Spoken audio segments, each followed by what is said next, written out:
Welcome back. Markets are higher this morning. We're expecting a higher opening for the broader averages at the open. Dow Industrial's up 30 points right now. Markets have been on a tear. All three major indices reaching their second highest close in history yesterday. Joining us right now, the partner and CEO of Verdence Capital Advisors, Leo Kelly, is here. Leo, good to see you. It's great to see you again, Maria. I hope you're well. Yeah, thank you so much for joining us. Happy to have you here. This bull market in the U.S. has been raging for now 8.5 years. Are we headed for a slowdown? What do you want to do with your money now after $5.4 trillion has been added since the election alone? Well, I think anytime you have a market run of this magnitude where everything seems to be working, discipline is really the message.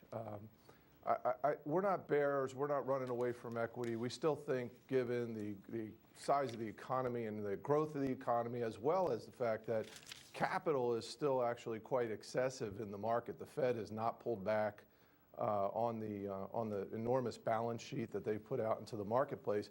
So the market still looks reasonably good. I think the challenge is it's been 9 years in this bull market.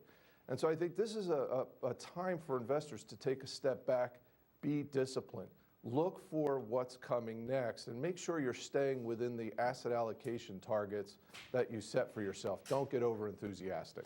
Leo, the Wall Street Journal has a story today pointing out the disconnect between, excuse me, value stocks and growth stocks. Growth stocks have far outpaced value stocks over the last year.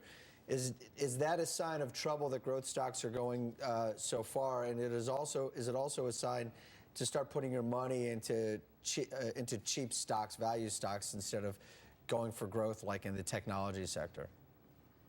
Well, I think it's always the right decision to put capital where capital is scarce, to put the Warren Buffett method of buy when everyone hates and sell when everybody loves an asset.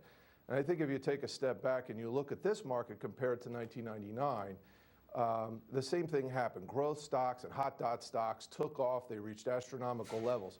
And then the market went down for 3 straight years. What people forget is that in 2000 and 2001, value stocks actually did quite well while the S&P 500 was dropping double digits each year.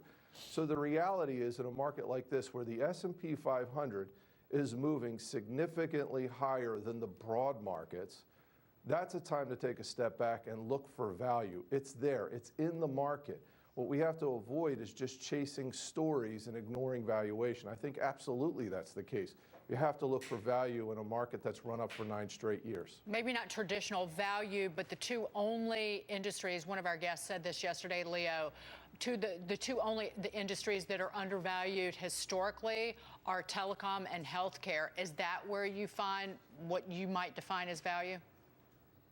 Well, I think telecom is an asset I think you have to be careful with because of how fast that entire content delivery market is changing.